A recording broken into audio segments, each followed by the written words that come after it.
Merci beaucoup Fabien Papeno, ça commence maintenant.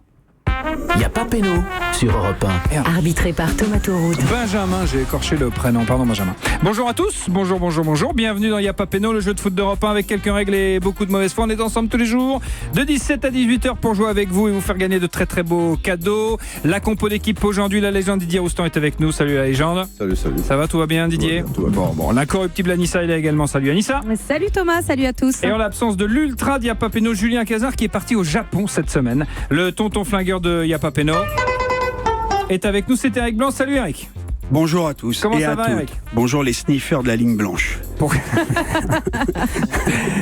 Mais oui, vous parlez de football. Expliquez pourquoi vous dites ça.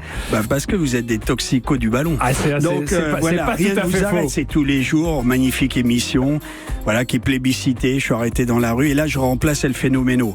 C'est vrai. Donc C'est c'est vrai. compliqué. Là, il va falloir être au même niveau, pas dire autant de choses, ou en tout cas pas les mêmes choses, Mais être au vous même êtes niveau. déjà plus Vous êtes déjà au sympathique, niveau. Eric. Déjà, ouais, c'est Donc vrai. déjà, c'est un grand pas. Oui, mais Exactement. ça c'est facile, paraît-il. Un invité nous accompagne, vous le savez, pour jouer avec vous au quotidien. Aujourd'hui, un homme qui est ici chez lui, comme Iniesta au Barça, comme Buffon à la Juve, une grande voix d'Europe 1, journaliste et écrivain. Pierre-Louis Basse est l'invité de Il n'y a pas Péno. Bonjour Pierre-Louis. Salut. Merci d'avoir accepté notre Moi qui vous invitation. remercie. On est très heureux de vous accueillir dans Il n'y a pas Péno, journaliste emblématique d'Europe 1. À ce micro, vous avez accompagné les soirées des fans de sport et de football, notamment pendant de nombreuses années, dans les émissions telles que Bienvenue au club, notamment, au cours desquelles vous invitiez des politiques, des écrivains, des philosophes pour échanger autour du foot. Vous avez écrit beaucoup sur le foot, mais pas que. En 2014, vous devenez conseiller de François Hollande à l'Élysée, conseiller, je cite, aux grands événements. Une expérience qui donne naissance à votre dernier ouvrage, Le Flâneur de l'Élysée, publié chez Stock, et vous racontez vos 3 ans passés aux côtés de François Hollande à l'Élysée. On connaît d'ailleurs sa passion pour le foot. Vous parliez foot un petit peu avec le président de la Ça République. nous arrivait. On a bien été obligé d'en parler quand j'ai organisé l'exposition, les 30 écrivains et 30 plus beaux jours européens qu'on a accrochés à l'hôtel de ville. Ouais. Là, il fallait bien en parler parce qu'il fallait quand même Minimum. fallait son visa. Mais voilà, c'était bien. Il y a des mecs comme John King, Jonathan Coe, Eri De Luca qui ont écrit sur le foot. C'était bien. Donc, Vous avez voilà. vécu cette expérience à l'Élysée comme un privilège Non, en l'occurrence? jamais. Non, Un jamais. privilège Ouais. Non. Une chance peut-être? Ou une opportunité? Non, Ouais. une douleur romanesque. Ah ouais. Mais À ce non, point-là un privilège, non. Une expérience. Ouais, Voilà, une Didier a expérience. raison. Une expérience absolument unique, romanesque, avec des types, certains arrogants et prétentieux, d'autres extraordinairement brillants et gentils, avec lesquels j'ai gardé des contacts. Une grosse intelligence, beaucoup de travail. Moi, c'est une belle... Qui aurait pu penser que un mec comme moi, qui était promis à la délinquance à Nanterre dans les années 60, se retrouve à l'Élysée. C'est voilà, mais c'est... Ça arrive c'est une même belle- au meilleur, Oh, je sais pas, mais en en tout cas, l'occurrence. c'est- L'ascenseur social existe bien. Exactement. Et vous qui avez toujours fait des ponts entre le sport, notamment le football, et la politique, est-ce que vous avez pu le mesurer au quotidien, ou en tout cas mettre des visages ou des mots sur ce que vous avez écrit Ce qui est sûr, jusqu'alors. c'est que, non mais oui, ce qui est sûr, c'est que quand je suis arrivé, je me suis dit, si tu restes à ta place, que tu ne te prends pas pour un autre, ça va marcher. Ouais. Tu vas leur balancer quelques idées auxquelles ils sont pas habitués, et puis ça va bien se faire. Ouais. Je pense dans le désordre au dessin du Panthéon confié à Ernest Pignon-Ernest, ou Schlendorf qui a fait Verdun, puis d'autres choses, Festival du cinéma russe, des choses qui me ressemblaient. Et si je me prends pour un autre, si je me prends pour un énarque, ou un type cravaté jusqu'au cerveau, Ça ça peut va pas pas marcher. aller. C'est les mecs, ça va pas marcher. Et ça c'est donc finalement bien passé. Parce que vous êtes même resté si une vous-même. fois ou deux, oui, Ouais. même si une fois ou deux, j'ai eu envie de prendre la porte parce qu'il y avait des trucs, des couleuvres que j'avais pas envie d'avaler. Mais c'est voilà. C'est votre personnalité, c'est votre caractère. Hollande est un personnage très très intéressant, très complexe. Et puis son équipe était passionnante. Voilà. Vous avez donc écrit beaucoup sur le foot, mais pas que, de la biographie d'Éric Cantona à Guy Moquet, en passant par Ma ligne 13, où vous commentez le brassage social au fil de cette ligne de métro, jusqu'au grand match France-Allemagne en 82, le match du siècle pour vous. Alors, est-il vrai que le foot, aujourd'hui, ne vous amuse plus ? Non, mais c'est faux. Ah bon. Mais non, J'ai eu peur. moi, il y a une constante Ouais. chez moi, je vais vous dire, c'est que je déteste aboyer avec la meute. Ouais. C'est-à-dire qu'on n'était pas nombreux. Didier en faisait partie, qui a fait des émissions différentes, Bien sûr. qui a créé, bien sûr. émissions sur le foot dans les années 80, et puis qui a toujours été dans la différence. Moi, c'est vrai, depuis 25 ans, je dis attention, faites attention, le foot, c'est comme l'amour, c'est le désir, ça doit rester rare Ouais. et sublime. Bon, et c'est là, exactement l'inverse. inverse nous sommes aujourd'hui. dans une période de financiarisation à outrance, de répétition. Mais ça veut pas dire, ça reste, c'est l'enfance, le foot, c'est la dernière chose qui nous reste. On peut plus draguer dans les rues parce qu'autrement on finit en gardave. On peut plus fumer, on peut plus. Heureusement qu'il y a le football. Non mais c'est vrai, le football c'est l'enfance et Bien on sûr. l'aimera toujours. Donc c'est pas vrai. Il y a juste une petite chose, je suis toujours étonné que quand les Coupes du Monde reviennent, c'est tous les 4 ans et là on m'invite. Et c'est d'ailleurs vachement sympa. Mais en revanche, on aurait aimé vous inviter. D'ailleurs, t'as cité ma ligne 13, que j'ai quand même écrite que j'ai écrite il y a maintenant 15 ans. Où en gros le personnage raconte tout ce qui se passe aujourd'hui dans les banlieues, la ghettoisation, le djihad, la misère sociale, culturelle. Mais c'est curieux, on m'invite pas là. c'est étrange. C'est étrange. Il faut que les Coupes du Monde reviennent. Tant mieux. En tout cas, on est très heureux de vous avoir avec nous aujourd'hui. Vous dites que le foot c'est l'enfance. Comment vous êtes né au football? Comment vous avez grandi au football? Voilà, j'ai amené cette petite photo parce que c'est la réponse. Alors, si tu peux la mettre à l'image. C'est mon papa. Qui a allez créé... sur europe1.fr, sur les réseaux sociaux de Yapapeno, hashtag c'est la première fois qu'il passe à l'antenne. Ça, c'est votre papa. Ouais, il nous a quittés. Et c'est lui qui a créé les premiers clubs de plage avec quelques copains. Les clubs de plage des années 60. Les clubs Comme les clubs Mickey. Les clubs Mickey Kayak à Saint-Brévin, près de Nantes. D'où Nantes. Retour à Sopin l'été. Mon premier regard sur le foot, c'est j'ai 7-8 ans. Et c'est 65-66, Sopin, avec la victoire de Héon, de Gondet, de Budzinski, de Suodo, de Le Chenadec, de Grabowski, de Simon, toute cette équipe-là. Donc c'est comme ça, et parce que mon père tenait le club de plage, il avait créé un club de plage à Saint-Brévin.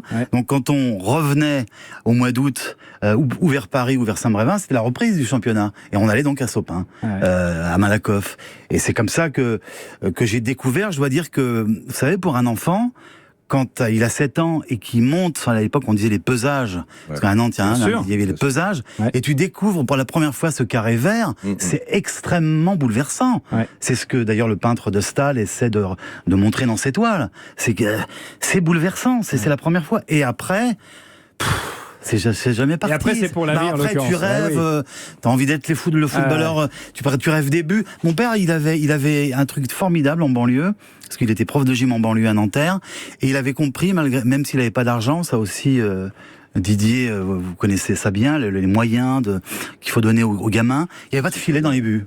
Et alors, il se disait, mais il s'est battu pour qu'il y ait des filets. Pourquoi? Parce que les gosses, nous, on aimait bien quand la balle rentrait dans les filets. Les buts sans filet, c'est pas pareil. Le bruit. Voilà, le bruit du filet. Donc, Nantes, c'est ça, ma passion pour le foot. Et le sport, c'est mon père. Pierre-Louis Basse, l'invité de Yapapeno, une certaine idée du football défendue d'ailleurs au quotidien par Didier Roustan, ici présent. On va passer une super émission. Vous êtes le bienvenu, mon cher Pierre-Louis. C'est gentil. Et voilà, les footballeurs, ils sont joyeux, plein de soleil. On parle de foot et on joue dans Yapapeno, Anissa. Oui, dans Yapapeno, jusqu'à 18h, on va vous poser des questions sur le foot. Il y aura 2 mi-temps, une finale.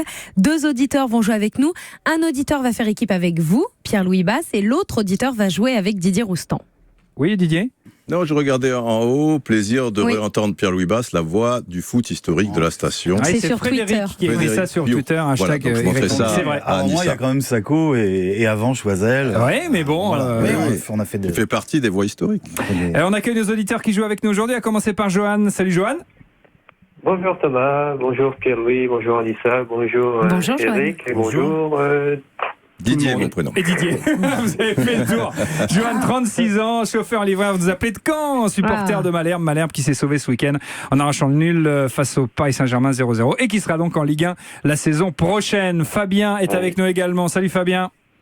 Bonsoir Thomas, bonsoir à tous. 38 ans, ouvrier polyvalent dans un lycée, Bonsoir, vous nous Fabien. appelez de Digne-les-Bains et vous êtes supporter du Paris Saint-Germain qui jouera également en Ligue 1 la saison prochaine. Johan, vous faites équipe avec notre invité Pierre-Louis Basse. Fabien, vous faites équipe avec la légende Didier Roustan, l'équipe qui cumule le plus de points, va en finale pour tenter de gagner un très beau cadeau. Écoutez, Mademoiselle Cadeau. Et pour la fête des mères, dimanche prochain, Europe 1 et Micromania Zing vous offrent un super cadeau à votre super maman. Nous vous proposons de jouer pour gagner la Nintendo Switch, beau cadeau. accompagnée d'un de ses nombreux jeux.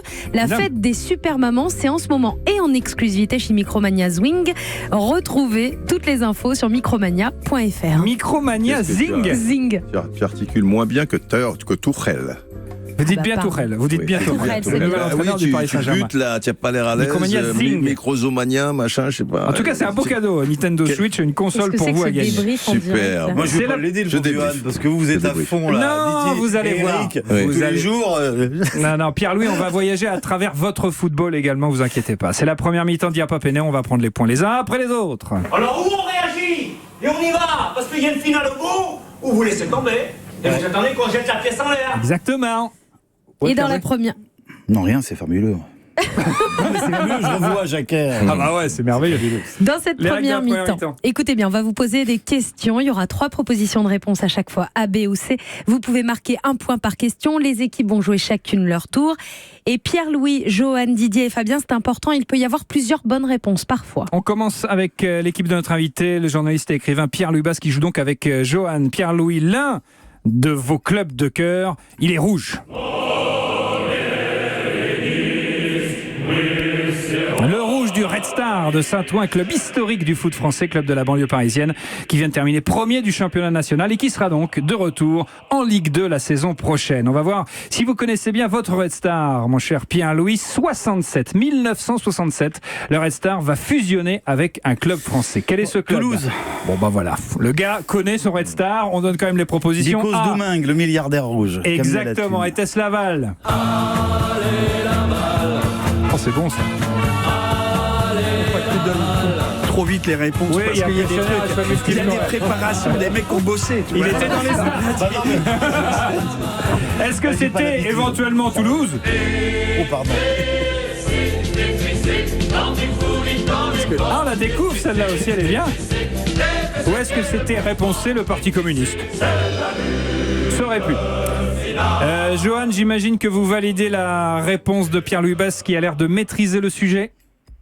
Oh, ça me paraît pas mal, c'est assez convaincant, je vais dire Toulouse. Il est bon, Johan, je pense qu'il a la bonne réponse.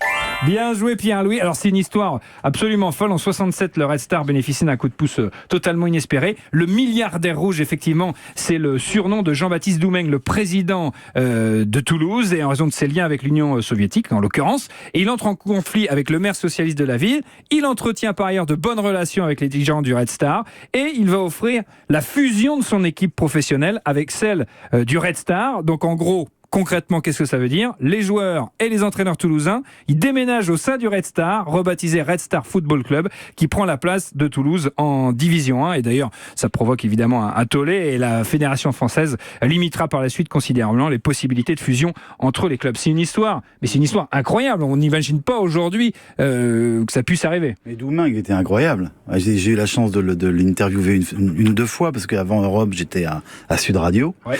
J'ai commencé à Sud Radio, et à Sud Radio, forcément, il était toujours vivant, il faisait des affaires, c'était un type incroyable. Donc oui, c'est une histoire, mais qui s'est terminée, qui est partie un peu en sucette, en vrille, même s'ils ont fait venir quelques joueurs. Mais ils ont quand même, ça a permis, par exemple, il y a des types comme Gondet ou Simon de Nantes, on les retrouve, qui sont venus plus tard, quoi. Je crois que c'est Didier 70 ou 71, c'est ça. Ouais. Mais donc ça a permis quand même de mettre une focale sur le club, quoi, de le remettre un petit peu médiatiquement déjà, à l'époque. Un club qui passait son temps quand même à faire l'accordéon, et qui avait surtout été bon avant-guerre et après-guerre, avec ses 5 Coupes de France et puis des joueurs de légende comme Aston ou Simoni. Oui, c'est devenu un club historique du foot français en l'occurrence. Oui, bien sûr, parce que ancré dans la ville, à l'anglaise. Enfin, c'est le premier, le milliardaire rouge qui a fait une OPA très fort. C'est vrai qu'il est bon. Tout le monde, il a fusionné acquisition. Tout le monde a parlé. D'ailleurs, c'était un peu avant l'heure le système des franchises NBA, les clubs là, qui déménagent d'une ville à l'autre en l'occurrence. Il était peut-être visionnaire ce milliardaire rouge. 1-0 pour l'équipe de Pierre-Louis Basse. Et il n'y a pas péno, c'est jusqu'à 18h sur Europe 1. Vous pouvez nous suivre sur les réseaux sociaux. Alors il y a plein de façons. Si vous voulez laisser des messages, et il y en a beaucoup pour Pierre-Louis Basse aujourd'hui, c'est Twitter avec le hashtag YPP. Si vous voulez suivre l'émission en vidéo, c'est possible. Vous allez sur la page Facebook Il n'y a pas péno. Là aussi, vous pouvez laisser des messages. Et puis vous savez que sur YouTube, il y a l'intégralité des émissions en vidéo. Ça, c'est formidable. Plus les interdits de stade, plus les jeudis maillots de Didier. Donc vous retrouvez tout sur YouTube en tapant Il n'y a pas péno. On se retrouve après une courte pause dans Il n'y a pas péno, l'émission qui a un peu un nom de joueur italien. Giuseppe Iapapeno, joueur de Pérouse. À tout de suite sur Europe 1. Il n'y a pas péno sur Europe 1. arbitré par Thomas Tourou. Merci d'écouter Europe 1. Il n'y a pas péno tous les jours de 17 à 18h. Aujourd'hui avec notre invité, l'écrivain, le journaliste Pierre-Louis Basse. Une grande voix d'Europe 1. C'est la suite de la première mi-temps. Pierre-Louis et Johan ont marqué un point autour de Didier Roustan qui joue avec Fabien. Le championnat est donc terminé. Il s'est achevé ce week-end et le grand perdant de cette fin de saison, c'est donc... L'OM, les Marseillais qui ont tout perdu en quelques jours. La finale d'Europa League et la place en Ligue des Champions. L'OM qui termine 4e à 1 point seulement des Lyonnais. On a d'ailleurs appris qu'en début de saison, dans leur budget prévisionnel, les dirigeants olympiens avaient prévu de terminer, mais à quelle place, tiens, du classement? Écoutez bien Fabien, écoutez bien Didier. A. Les dirigeants olympiens avaient prévu de terminer 3e. B. Ils avaient prévu de terminer 5e. C. Les dirigeants olympiens avaient prévu de tout casser chez Jean-Michel Aulas.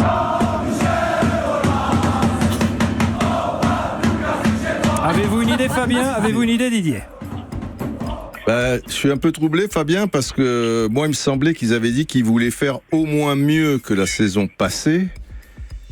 Sauf s'ils avaient terminé 6e la saison passée, alors ils envisageaient 5e. En aucun cas 3e. Pour s'enlever une pression, ils n'avaient pas parlé de podium. Je fais une parenthèse pour dire que c'est un peu un grand classique quand tu joues sur plusieurs tableaux comme ça. Vrai. C'est arrivé au Grand Leeds United dans le début des années 70. Ils ont perdu dans la foulée la Cup, le championnat. Là, c'est pas pour le podium, si tu veux. Et là, ils enchaînent les grands rendez-vous, et puis au final, il n'y a plus rien. Des clubs champions, c'était contre le Bayern au Parc des Princes. Leverkusen a perdu les 3 aussi, assez récemment, à l'époque de Ballack, tout ça et tout. Fabien, par rapport à ce que je dis, je reviens au jeu. Je pense qu'ils avaient prévu 5e. Parce que toi, c'est ou 5e ou 3e, ou ça n'a pas de sens. En l'occurrence, ils n'ont rien cassé du tout, c'est Jean-Michel Aulas. Alors, je dirais 5e. 5e pour Didier. Fabien, vous validez ou vous pensez 3e? Alors moi, je suis un peu parce qu'il me semble que Monsieur Hérault avait parlé de au mieux 5e. Ben voilà, c'est ça. C'est ça. Alors 5e, vous êtes d'accord? Ouais, c'est ça. Ouais, je pense. Pas au mieux, mais c'était au moins le truc minimum. Allez, 5e place pour Didier et Fabien, on vérifie. Ouais, exactement. Dans le budget prévisionnel, moi, en fait, il tablait sur une 5e place. Ouais. C'est quoi la suite pour l'Olympique de Marseille maintenant, Éric Blanc? Parce qu'il y a eu une finale d'Europa League. Certes, il n'y a pas la Ligue des Champions au bout, mais il y a un peu de pression quand même sur le club et sur la direction de l'OM. C'est continuer le projet, mais ça fait un peu peur quand on lit, puisqu'on parle de solderie. Certains joueurs doivent être vendus peut-être pour faire rentrer de l'argent. Ils gardent les 5-6 joueurs, colonne vertébrale, les Payet, les Thauvin, Mandanda, mais on parle peut-être de faire rentrer de l'argent. Quid? Quelle est l'épaisseur du portefeuille de l'Américain? De McCourt? On ne sait pas.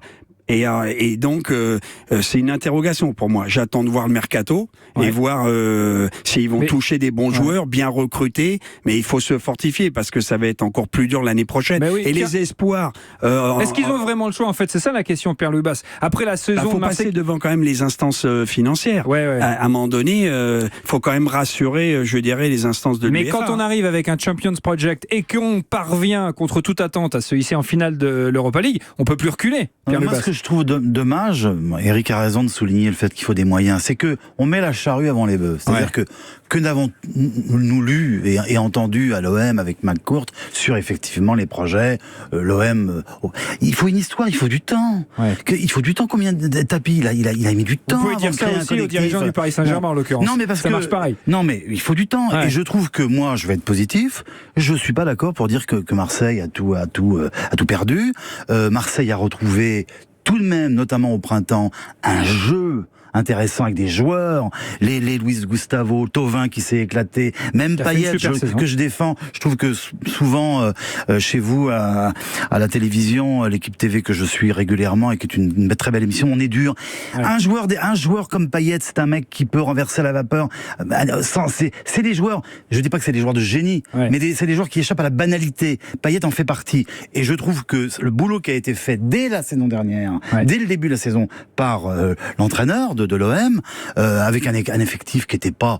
Mais je trouve que c'est intéressant et je trouve que voilà. Mais il faut du temps. On est dans une... On ne veut plus prendre le temps. Je suis d'accord, Louis, mais t'es à Marseille. Oui, aujourd'hui, ça fait 14 piges, ils reviennent, il y a la pression des autres de Lyon, de Monaco. Donc, moi, je suis d'accord avec ce que tu dis, mais la réalité, malheureusement, du monde professionnel fait que t'as pas intérêt à t'endormir et il faut pas rater la transition. Eric, sinon, tu peux repartir à la cave. Quand c'est Edmond de Charleroi, Edmond de Charleroux, la passionnée de littérature, la prix Goncourt, qui file les clés de l'OM à l'époque à Bernard Tapie, au cours d'un dîner avec Gorbatchev, d'accord? Il a allé à côté, elle lui dit, vous allez reprendre Marseille. On est en 85, 86, hein. Il va commencer avec les Delamontagne et compagnie. Il lui a fallu une paire d'années pour finalement arriver à une première finale à Paris, et puis gagner à Munich. Il y a rien de possible sans. Pas beaucoup d'années quand même, hein. Il est allé vite. Mais c'était une autre époque qui était avant Bosman. Maintenant, il faut que les gens comprennent que malheureusement, les maintenant, moyens c'est quoi? C'est 100 millions de plus. C'est 100 millions de plus s'ils veulent exister au plus haut niveau. La chose fondamentale, c'est qu'ils ont désormais le public avec eux, qui est Passo et qui a compris qu'ils seront jamais le PSG. Et au contraire, Marseille prend le contre-pied, si tu veux. Et dans l'idée de Zubizarreta, ils veulent être une sorte d'Atlético Madrid, c'est-à-dire un club populaire, des joueurs qui sont dans le sacrifice, mais en jouant quand même un football attractif et en ayant des résultats. Et je pense que c'est le bon choix. Après, il faut être clair avec ces gens-là. À eux de surfer sur cette saison un peu inespérée, parce que la Ligue Europa, c'était pas dans les tuyaux. Mais je pense qu'ils ont une carte à jouer dans ce domaine-là. Pas justement être l'anti-PSG, parce que de toute manière, ils sont comme ça, ils sont toujours dans l'opposition, les Marseillais. Donc ça leur va très bien. Et ils ont quand même tout pour le faire. Ils ont un potentiel, surtout que maintenant, les autres équipes, hormis Lyon et Monaco, il y a un écart considérable. Exactement. Donc ils peuvent rester toujours. En tout cas, ce sera intéressant de suivre le mercato de l'OM. Didier Roustan, Fabien, bien joué, vous égalisez grâce à ce point inscrit. On revient à Pierre-Louis qui joue avec Johan. En 2014, Pierre-Louis Basse, vous avez publié Les buts de ma vie. C'est un livre dans lequel vous évoquez les buts qui ont eu une valeur particulière pour vous. Vous évoquez notamment un but refusé et qui aurait été pour vous peut-être l'un des plus beaux buts de l'histoire. C'est le 8 décembre 85 à Tokyo, finale de la Coupe intercontinentale. Argentinos Junior. Exactement. Platini, magnifique. Platini, sombrero sublime. L'arbitre refuse pour hors-jeu qui n'existe pas. 2-2 score final. La Juve, malgré tout, s'impose 4-2 au tir au but. L'entraîneur de la Juve à l'époque, c'est Trapattoni. Dans l'effectif aux côtés de Platini, il y a Michel Laudrup. Il y a des légendes italiennes comme Antonio Cabrini ou encore Massimo Bonini. Et à propos de ce Massimo Bonini, dont le nom ne dit peut-être pas grand-chose aux plus jeunes d'entre nous, quelle anecdote est vraie le concernant? A. Bonini jouait pour l'équipe nationale du Vatican. B. Bonini jouait pour San Marin. Ou C. Bonini jouait pour l'équipe nationale de San Marco, le chef-d'œuvre du café italien. San Marco, les chefs-d'œuvre du café italien. Avez-vous une idée? Pierre-Louis Basse, Johan. Johan, vu votre âge, à moins que vous soyez un Didier Roustan en puissance encyclopédie universaliste du football, je pense que c'est un peu compliqué. Moi, je laisse un peu Johan, parce que tout à l'heure, je l'ai ouverte, il faut quand même qu'il puisse s'exprimer. Vas-y, qu'est-ce que... Parce que Didier a la réponse, là? Non, Didier, je pense qu'il pourrait l'avoir. Mais vous jouez avec Pierre-Louis, en l'occurrence. Ouais, non, mais je l'ai, parce que j'ai bien connu cette période, mais... Pas facile. Je sais qu'il y a une équipe à San Marin. Ouais. Au Vatican, il n'y en a pas. Donc, il y a une équipe au Vatican. Il y a une équipe au Vatican. Ça ne veut pas dire qu'il a joué avec le Vatican, mais il y a une équipe au Vatican, bizarrement. Ils ne font pas les qualifications pour la Coupe du Monde. C'est vrai. Pas encore. C'est vrai. C'est un raisonnement qui est intéressant. Je crois que je crois que c'est San Marco maintenant. San Marco, le chef-d'œuvre du café italien. A priori, il faut oublier la C. On est plutôt sur une vanne habituellement. Qu'est-ce qu'on va? On va sur San Marin, Johan, si on suit votre raisonnement? Allez, vas-y, Johan, suis ton raisonnement. Je vais pas chercher plus loin que ça, je vais dire San Marin. C'est un raisonnement qui est juste, bravo, bien joué. Il jouait pour l'équipe nationale de San Marin, c'est quand même une enclave de 32 000 habitants dans le nord de l'Italie. Il était milieu de terrain, il a disputé 9 rencontres avec les espoirs italiens, mais il a ensuite choisi de défendre le couleur de son pays, de San Marin. Il était considéré comme le meilleur footballeur san-marinais de tous les temps, bien évidemment, et c'est le seul joueur san-marinais à avoir gagné la Coupe d'Europe des clubs champions. C'était un joueur de devoir, Bonini, un joueur qui courait beaucoup, qui faisait pas de faute, qui était devant la défense, qui ratissait. Mais il y a quelque chose que j'ai vu très souvent quand je voyais la Juve de cette époque, incroyable, c'est que, mais il s'effaçait volontiers. Il avait le ballon, si tu veux, à 60 mètres des buts adverses, ou 50, ou 40. Il était comme ça, il regardait, Platini arrivait, et il lui prenait le ballon. Il ne faisait même pas la passe, si tu veux, ils se retiraient. Platini arrivait, orchestré, etc. Tout ça. Sur un plateau. Sur un plateau. Un peu comme au Vatican. Exactement. Pour revenir sur ce but fameux, en tout cas pour vous, Pierre-Louis Basse, mais refusé pour un hors-jeu inexistant, l'arbitrage vidéo aurait pu le valider. Pour ou contre l'arbitrage vidéo? Moi je suis contre. Totalement contre. totalement contre. Votre réponse ne me surprend pas. Je suis contre parce que Parce que tout est là en l'occurrence. Sinon, vous n'auriez jamais écrit sur ce but. Parce que la réalité sera toujours plus juste que la virtualité. Et qu'à force d'images, on va tous en crever. Je veux dire, pas seulement nos enfants, mais le sport, qui aura la responsabilité dans le cas régie de dire non, faut être sérieux. Je veux dire, le réel, l'arbitre. Et puis il y a des erreurs. Et alors Eric va me souffler dans les bronches. Il aura raison. Il va me dire maintenant l'époque est plus la même. Les sommes sont colossales. Et alors, je vais vous dire quelque chose, Thomas. Je vais vous dire quelque chose. Vraiment qui m'a choqué. Normalement, le coup de boule de Zizou, vous savez qu'il n'existe pas. Je sais. Est-ce que vous le savez? Est-ce que vous l'avez? Est-ce qu'on peut l'expliquer en deux mots simplement? Alors, juste après une courte pause. Juste après une courte pause. Très bien. Teasing parfait de Pierre-Louis Basse qui vous explique pourquoi on n'aurait jamais dû voir ce coup de boule de Zidane. La vidéo, ça n'a pas fini de faire parler. À tout de suite sur Europe. Il n'y a pas Péno sur Europe 1, arbitré par Thomas Touroud. Didier Rostand, Éric Blanc, Anissa sont dans Y'a pas Péno et surtout notre invité, le journaliste et écrivain Pierre-Louis Basse, qu'on est ravi d'accueillir. Il nous accompagne jusqu'à 18h. On évoquait à l'instant le coup de tête de Zidane en finale de Coupe du Monde 2006 face aux Italiens. On aurait dû, ou plutôt on n'aurait jamais dû voir les images de ce coup de tête. Il n'y en a pas de coup de boule, et puis il faut arrêter de poser. Pourquoi, je vais dire pourquoi. Parce que s'il n'y a pas la 25e caméra allemande, parce que je crois que c'est 25 ou 30, s'il n'y a pas notre ami qui voit, lui, la télévision allemande le voit, les autres non, ils sont sur d'autres scènes. L'arbitrage, on le rappelle quand même, l'arbitrage vidéo n'existe pas à cette période. Et puis surtout, il n'est pas légal. Non. Il n'est pas légal. Que se passe-t-il? Alors les joueurs italiens qui rouspètent, etc., qui le dénoncent. Bon, et lui, qu'est-ce qu'il fait? Il va sur le banc et il va voir la vidéo.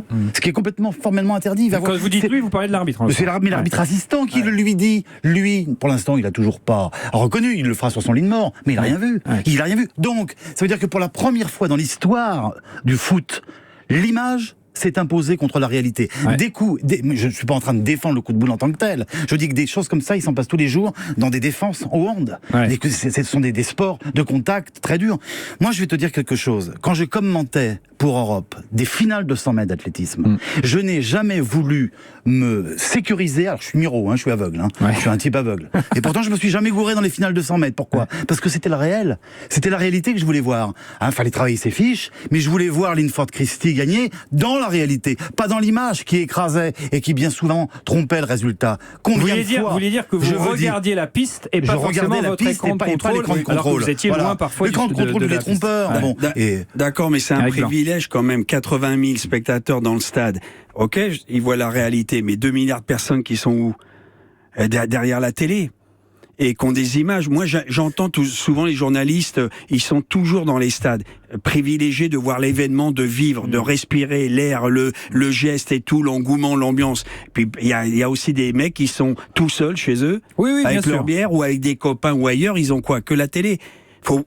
Tu peux pas vivre en pensant qu'aux 80 000 privilégiés. Et encore, quand je dis privilégié, juste une chose, je suis allé à Barcelone pour un match Chelsea-Barça. J'étais un privilégié d'avoir un billet, mais j'étais tout en haut de la tribune au match retour 3-0. J'ai rien vu. Si j'ai pas l'écran ou mon smartphone, je vois rien. Et j'ai payé la place 200 €. Juste pour dire t'es pas malin, mon gars. Non, stop. Non, attends, j'ai été très content d'y aller avec mon fils et avec des amis, et je regrette surtout pas. Non, pour l'atmosphère, l'ambiance, l'atmosphère. Mais arrêtons, parce que de temps en temps, les mecs disent t'es privilégié de quoi? De temps en temps. Pierre-Louis, rapidement, avant de revenir au jeu. Parce que, excuse-moi, moi je vais pas dans un stade pour me retrouver à la télévision, avec tout le respect que j'ai pour la télévision. Maintenant, c'est ça. Mais je te parle des journalistes. T'as été journaliste, on te convoque. T'allais pas faire grève, t'allais pas débrayer comme les cheminots. C'est parce que je le suis journaliste, et que le rôle d'un journaliste, c'est pas seulement d'observer et de répéter, c'est d'anticiper et de s'intéresser à la réalité. Ce que je vois, c'est des mecs qui s'imitent en permanence maintenant, qui sont sur des grands écrans. On n'est plus sur le réel, déjà est en train de s'effacer. C'est ça que je veux simplement dire. Non, je te donne raison. Et je termine. Je t'ai laissé parler. Un mot. Est-ce que la face du monde, est-ce que la face du monde n'a pas changé? Est-ce que la face du monde a changé parce qu'on ne sait toujours pas si Hertz a marqué en finale de Coupe du Monde en 66, si le ballon, Didier, est passé ou pas? Est-ce que le monde a changé? Vraiment, non. Est-ce que Diego Maradona a mis la main? c'est la réalité, Non, mais c'est on le ne sait réel, pas. et c'est comme ça, c'est l'altérité, c'est l'altérité. Bah, c'est la beauté du sport Voilà. et c'est Mais la rien- raison pour rien laquelle ne tout le monde est change. passionné. En Dans ces l'occurrence. cas-là, rien ne change. Et on revient au jeu avec l'équipe de Didier qui joue avec Fabien. Les scores, Anissa, s'il vous plaît. Pierre-Louis Basse et Johan mènent 2-1 face à Didier Roustan et Fabien. Vous pouvez égaliser Fabien et Didier avec cette question. Retour à l'actu, c'est maintenant l'heure d'écouter la nouvelle musique préférée des supporters du Paris Saint-Germain. Ah bah oui. Bah oui, hier le nouvel entraîneur allemand du PSG, Thomas Tuchel, a été présenté aux journalistes lors d'une conférence de presse. L'occasion d'apprendre qu'il comptait développer un jeu offensif, c'est surprenant, mais aussi qu'il avait rencontré Neymar et que ça s'était très bien passé. Ça aussi, c'est surprenant. Thomas Tuchel en a également profité pour rappeler qu'il n'avait pas peur, mais pas peur de quoi? A, qu'il n'avait pas peur des défaites. B, qu'il n'avait pas peur des stars. C, qu'il n'avait pas peur des profiteurs, ni même des agitateurs. Je n'ai pas peur des profiteurs, ni même des agitateurs. Je fais confiance aux électeurs et j'en profite pour faire mon... Avez-vous une idée, Fabien? Avez-vous une idée, Didier? Ouais, je pense que je l'ai entendu ce matin, c'est des stars. Alors, qui conteste. il n'avait pas peur des stars, voilà ce qu'il a dit. Qu'un seul geste. Je retourne retourne. Fabien, je vous ai entendu Oui, donner il y la a bonne pas eu réponse. de- Le problème, c'est qu'il faut écouter Didier Roustan chanter pendant Moi, une je bonne connais la minute 30. réponse, mais vas-y, J'apprécie, Fabien, j'apprécie. si tu l'as lu. Voilà, un mélomane, enfin, je veux dire, un homme qui... Non, je crois qu'il a la bonne réponse, Fabien. Vous vouliez dire des stars également, Didier, oui, j'imagine. oui, bien sûr. Allez, réponse B. Oui, oui. Bien joué. Je cite Thomas Tuchel. Au vu de mon expérience, c'est intéressant d'ailleurs, ce qui est très intéressant. Alors, je vais vous demander après si c'est de la com ou si c'est vraiment ce qu'il pense. Au vu de mon expérience, les plus grands joueurs sont les plus gros travailleurs. Les joueurs les plus faciles à manager sont les plus grands parce qu'ils savent ce qu'il faut pour être au plus haut niveau et gagner de nombreux trophées. Donc, je n'ai pas du tout peur des stars. On est dans la com parfaite en l'occurrence. Ou est-ce qu'il pense vraiment ce qu'il dit à votre avis, Sur le Thomas fond, Tuchel, Didier ? il a raison. Ah ouais. Les stars sont des perfectionnistes. Maintenant, il y a stars et divas. Et le football, la limite est parfois voilà, ténue. la limite, voilà. Et avec Neymar, c'est sûr que ça peut être compliqué. Mais ça va être très intéressant. Et c'est un entraîneur remarquable. Ouais, ancien entraîneur de Dortmund. qui n'est pas sot. Bon, qui a des côtés un petit peu psychorigides. Ouais. Il était quand même, le Bayern le voulait absolument, mais il y avait quand même certains qui avaient quelques craintes justement par rapport à son caractère un petit peu spécial, on va dire. Après, à lui d'être intelligent. Il faut surtout qu'il soit conforté par ses dirigeants. Et si oui, tu veux.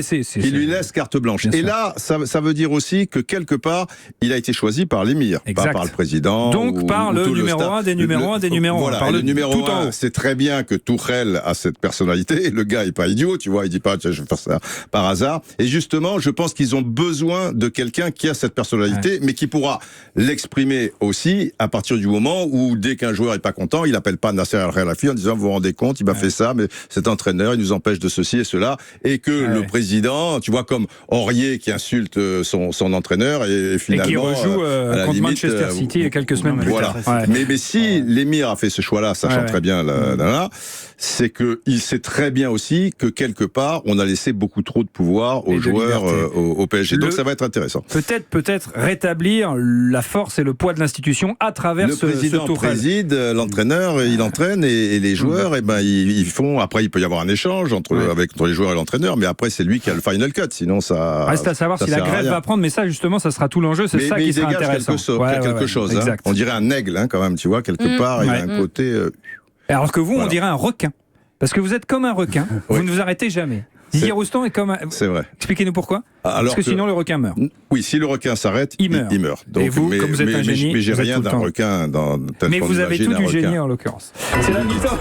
C'est la mi-temps de Diapapeno. Les scores, Anissa, s'il vous plaît. À la pause, il y a égalité parfaite de partout entre l'équipe de Pierre-Louis Basse et celle de Didier Je Roustan. serais plutôt un dauphin, moi. Un petit dauphin, parce que sympa, Ouais, qui aime tranquille. s'amuser, Il y a le côté ludique. Puisque c'est la mi-temps, Pierre-Louis Basse, on va aller faire un petit tour à la buvette de Yapapeno.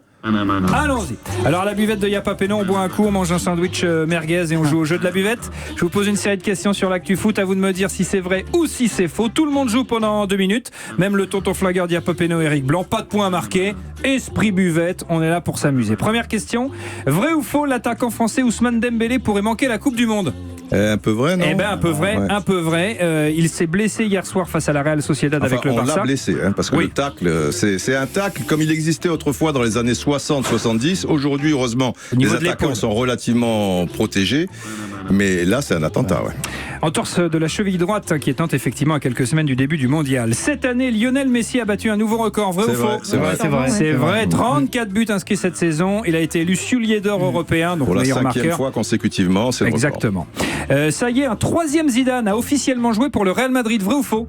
Des enfants, ouais, c'est vrai. Lucas Zidane dans les buts. Qui est bon, il est bon, il paraît. Ça y est, un 2e Faubert a officiellement joué pour le Real. Vrai ou faux? Non, c'est faux. Il n'y avait que Julien Faubert. Samedi soir, les footballeurs lyonnais ont chanté la fameuse chanson des supporters marseillais au sujet de Jean-Michel Aulas avec Aulas. C'est vrai, en détournant les paroles. Non, les footeux, ils l'ont pas détourné. Écoutez ça.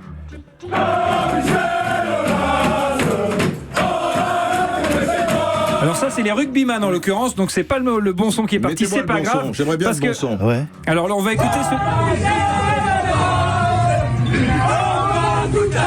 Alors ce sont les joueurs lyonnais, donc les footeux, qui l'ont chanté dans le vestiaire samedi soir avec Aulas. On voit la vidéo et ils chantent à côté d'eux. Et ce que vous avez entendu juste avant, ce sont les joueurs de rugby de Lyon, qualifiés pour les demi-finales, qui ont chanté ça aussi. C'est marrant parce que ça devient le tube de l'été. Allez, dernière question. Les supporters troyens ont rendu hommage ce week-end à Benjamin Nivet, mais il n'a rien entendu parce qu'il n'avait pas mis son sonotone. Vrai ou faux? C'est un peu dur, peu cher. Ben non, mais c'est surtout faux parce que il n'a pas eu d'hommage. Benjamin Nivet, 41 ans, n'a toujours pas annoncé sa retraite. Il faut absolument qu'il vienne dans Yapapeno, c'est une légende lui aussi. Deuxième mi-temps de Yapapeno, on va jouer à question pour un crampon, ma chère Anissa. Écoutez bien les règles du jeu de cette deuxième mi-temps. Vous jouez tous les 4 en même temps, Pierre-Louis, Johan, Didier et Fabien. Vous devez découvrir le nom d'une personnalité du foot. C'est un jeu de rapidité. Thomas vous donne des indices. Quand vous pensez avoir la bonne réponse, vous donnez votre prénom. Thomas s'arrête, vous faites votre proposition. Si c'est la bonne, vous marquez un point. Si vous vous êtes trompé, vous êtes éliminé. Le jeu continue avec les autres candidats. Stéphanie Le Monaco, c'est ça? C'est ça, à peu Question près, pour un crampon, allons-y. Question pour un crampon. Alors merci de jouer Johan et Fabien dans l'esprit Yapapeno, de ne pas utiliser Google pour trouver les réponses. Pas de tacle par derrière. Pierre-Louis, on l'a dit, l'un de vos clubs de cœur, c'est le Red Star. Red Star la semaine et FC Nantes le week-end, c'est vous qui nous le disiez, c'est une belle formule. Le Red Star, ça tombe bien parce qu'on va chercher à deviner des joueurs qui ont porté le mythique maillot vert du Red Star. Par exemple, l'ancien joueur de l'OM Tony Cascarino, ça marche parce qu'il a joué au Red Star. En revanche, Éric Blanc, ça marche pas parce qu'il a joué au Racing, pas au Red Star. Et en plus, c'était du rugby, c'était pas du foot. Et tu sais que j'ai entraîné le Red Star en rugby. C'est vrai? Saint-Ouen-l'Aude. On n'était pas si loin de la vérité. Je précise pour Johan et pour Fabien que ce sont des joueurs qui sont très connus, très populaires. Donc, vous avez déjà entendu leur nom, vous les connaissez. Écoutez bien les indices sans penser éventuellement qu'ils aient pu jouer au Red Star. Ça va vous permettre de trouver la bonne réponse. Attention, top, je suis un joueur de foot né le même jour, mais pas la même année que Sophie Ellis Bextor.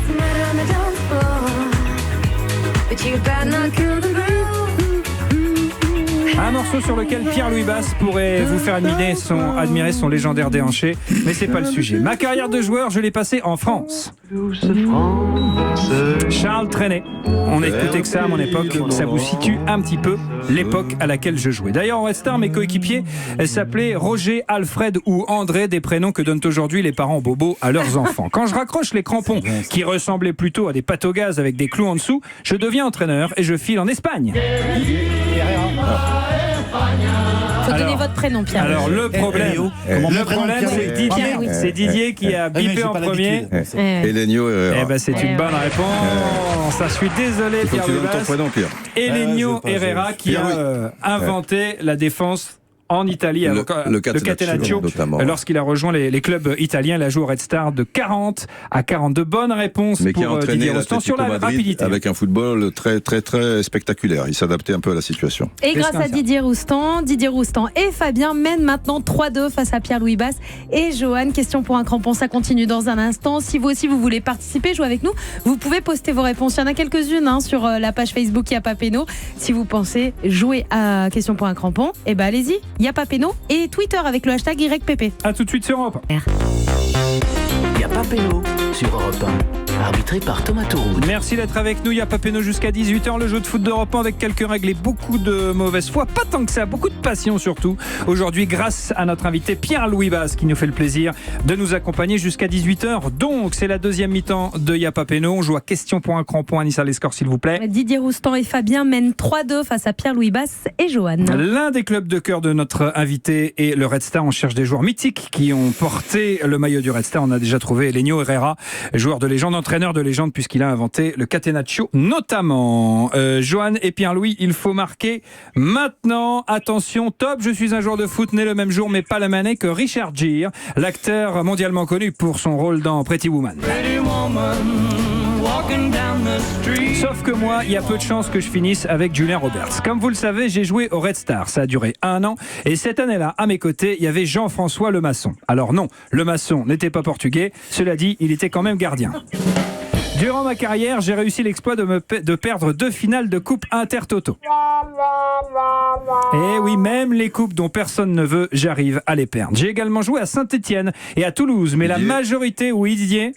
Non, mais ça ne va pas être ça. Allez-y, Didier. Patrice Lecornu. Ça n'est pas une bonne réponse. Fabien, vous êtes tout seul dans l'équipe. J'ai également joué à Saint-Étienne et à Toulouse, mais la majorité de ma carrière, je l'ai passée à Metz. Ah oui. Et quand je jouais... Johan. Ouais, Johan. Sylvain Castendeuch. Oh, bonne réponse.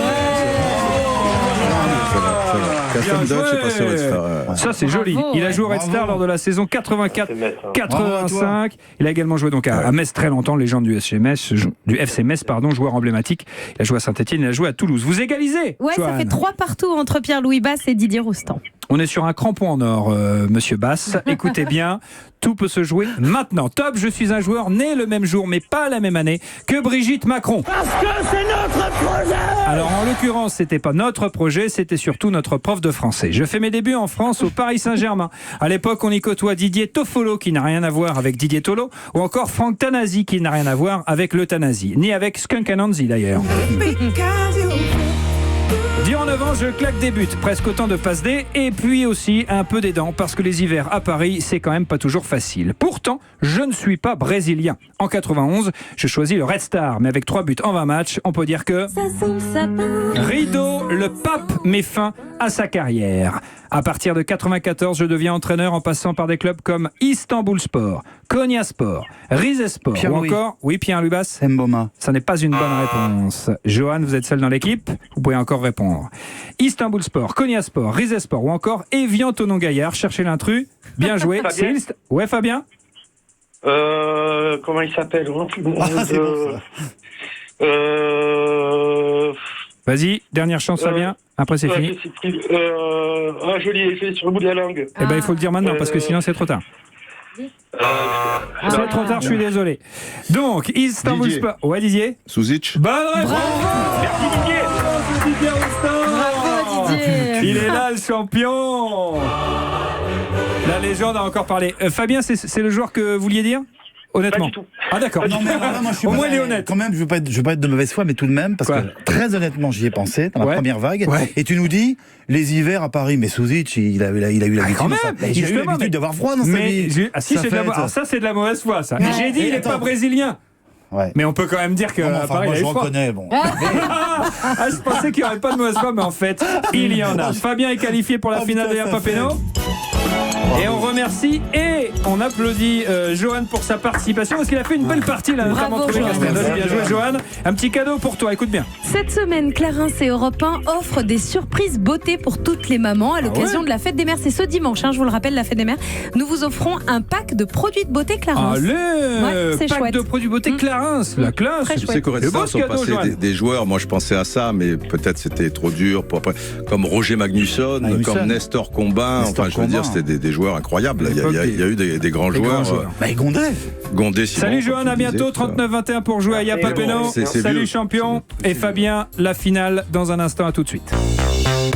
Yapapeno sur Europe 1. Arbitré par Thomas Tourou. Jusqu'à 18h, Yapapeno, c'est l'heure de la finale. Fabien s'est brillamment qualifié. Vous jouez pour un très beau cadeau. Écoutez, mademoiselle cadeau Fabien. Et pour la fête des mères, ce dimanche, Europe 1 et Micromania Zing vous offrent, écoutez bien, la Nintendo Switch accompagnée d'un de ses nombreux jeux. La fête des super mamans, c'est en ce moment sur Micromania Zing. Vous pouvez retrouver toutes les infos sur micromania.fr. Si on l'offre à sa maman, on peut quand même jouer à la console. Mais oui, bien On a quand sûr, même le en droit. équipe. Je vous rappelle le règlement de la finale, mon cher Fabien, vous connaissez le principe. Je vous pose une série de 10 questions, mais attention, à chaque question posée, il faut répondre à la question précédente. Je vous pose la première question, vous retenez bien la réponse. Je vous pose la deuxième question, vous me donnez la réponse de la première. C'est compris? C'est compris. On y va, champion. La grande finale de la Ligue des Champions du Monde, des planètes, de l'univers, de la Coupe Intertoto, du stade Malherbe de Caen, de Yapapéno. En Ligue 1 la saison prochaine. Attention, première question, Fabien. Le nom de notre invité du jour, c'est Pierre-Louis. C'est un entraîneur à la voix rauque, passé par Toulon, Marseille ou plus récemment par Rennes. C'est Roland Court. Basse. C'est un moyen de transport collectif. Pour en descendre, il faut appuyer sur un bouton rouge. C'est le... Courbis. Eh non. C'est bon. Eh non. Eh ouais, mais... Non. C'est Roland Court bis. Oui. C'est ben pas oui, facile. Oui. Ah, avez t'as dit dit Courbis. Courbis. Du coup, ça va pas. dire bis, T'as dit quoi. Courbis. C'est vrai qu'on pinaille un peu cher. Hein. Bon, allez, on pinaille un peu. Allez, on pinaille Allez, un peu, on on continue. enchaîne. Je Allez, on repose la enchaîne. troisième question. C'est un moyen de transport collectif. Pour en descendre, il faut appuyer sur un bouton rouge. C'est le bis. Bis. Allez, c'est validé. Il est nord-irlandais. Il a été élu Ballon d'Or en 68. C'est le plus célèbre des numéros 7. C'est Georges. Bus. Voilà. Ils ont fini 18e de Ligue 2. Ils vont donc jouer un barrage contre Grenoble. C'est le club de Bourcamp. Best. C'est une nage très connue. Quand on la pratique, on ressemble à une grenouille. C'est pas le crawl, c'est pas le papillon, c'est là. Brest. Il a aidé le PSG à remporter la Coupe des Coupes en 96 et son tube, c'était Saga Africa, ambiance de là. Brasse.